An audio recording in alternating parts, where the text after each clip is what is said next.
So Denise, I know that on a resale home, there's an inspection and go through the repair negotiation and all that. But on new construction, is there more than one inspection? Oh, yes, there's an opportunity for more. I mean, obviously, the builder is looking over his work. The county is sending out inspectors. And then the buyer also has the opportunity to have his own independent inspector, just an extra set of eyes. And they Hmm. often catch a couple of things or more that the builder and the county inspectors may have missed. So it's still a good idea to have your own independent extra set of eyes go over the property for you.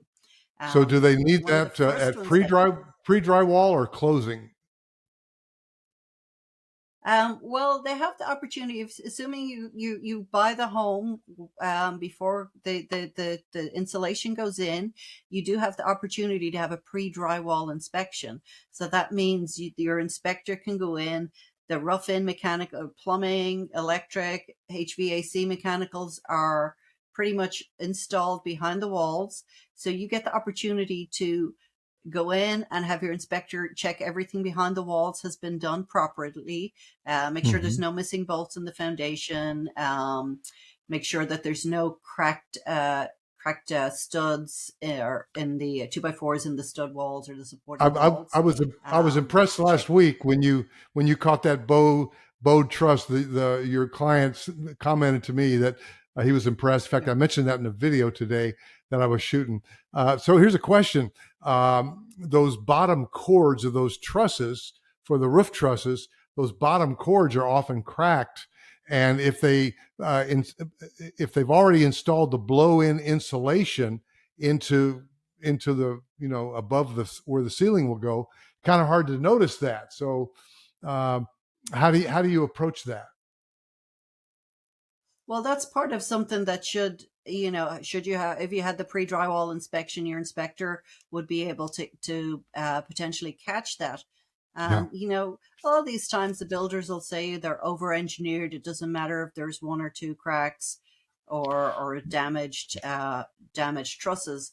But at the same point, once you take possession of that ownership of that home, that problem now becomes your problem. That if a Right. future inspector happens to find it, the future buyer will probably demand that you make that repair. Yeah. So it's good to know up front and to have the opportunity to have the builder repair it. Right.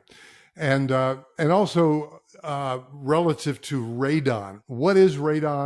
And by the way, subscribers, I am asking her questions that I know the answers to, so it's not like I'm being stupid here, but she is smarter than me. So what about radon, Denise?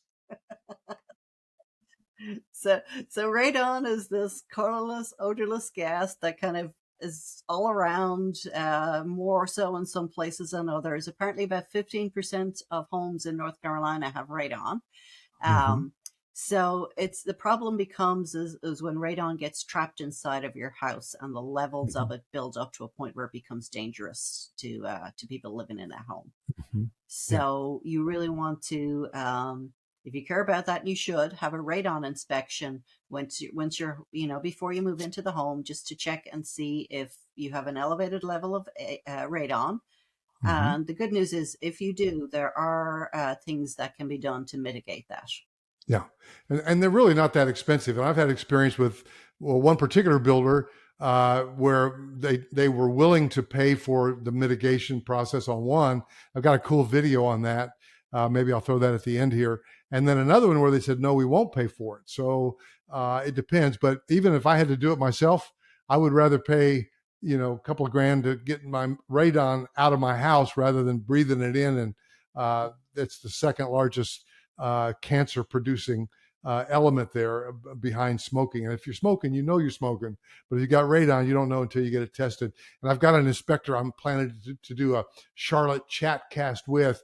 And we're going to give Denise's number here in just a second at the end of this one. We appreciate you tuning in. One of the reasons that we YouTube creators are using the podcast format, I call it chatcast because, hey, it's just two adults chatting, Denise, but is that it can also be available audio only on YouTube Music if you use YouTube Music to get your music. So that's kind of an added benefit. So Denise, at this point, tell us what an appraisal is and how important that is. And are there still appraisal gaps in the process?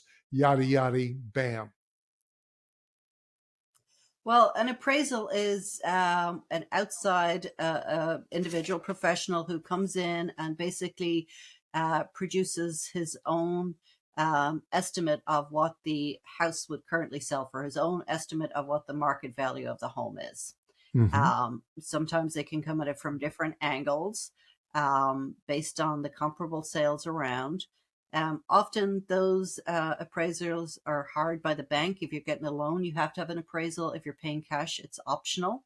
And basically, it's the bank wants that to ensure that should you default on the loan, they will be able to sell the home for the price, resell the home for the price that you've bought the home for. So you're not wildly overpaying.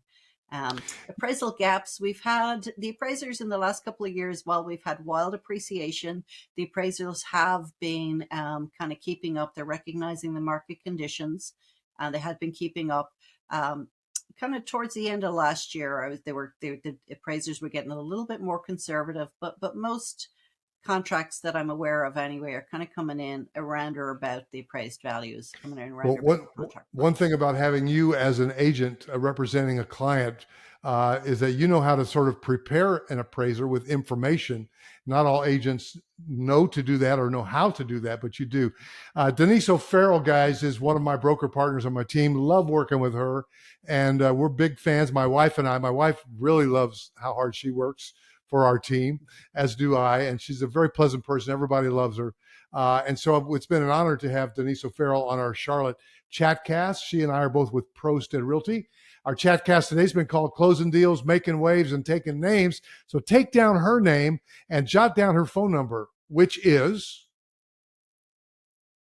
It's 704-621-3070. That's 704-621-3070.